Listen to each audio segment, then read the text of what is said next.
Madam Witness, welcome to the Senate. Maganda. Most of my questions na tanong naman ni Senator Erwin. I just like to ask, but you're familiar with the concept of confidential or discretionary funds? Or hindi?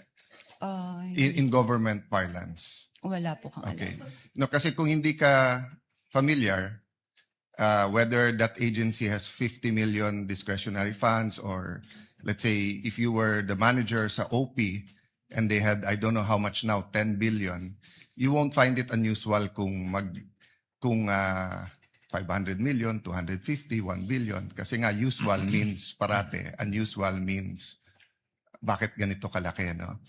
Because when I was in the DFA, there was a big storm, and I've never dealt with Land Bank directly except for my personal account as sa sweldo ko as DFA secretary.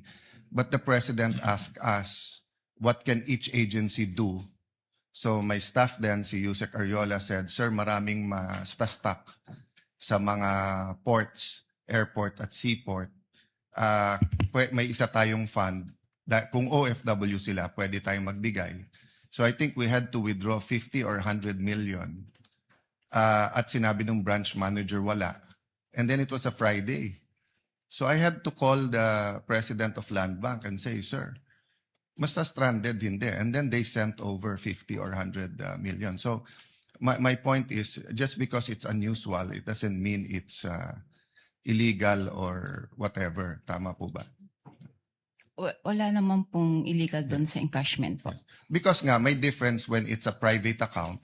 So it's a private account and they don't usually, let's say, someone has a private account, commercial or private, meaning business or personal niya, they always withdraw 50,000, 100,000. This is theoretical, so hindi to covered ng bank secrecy law.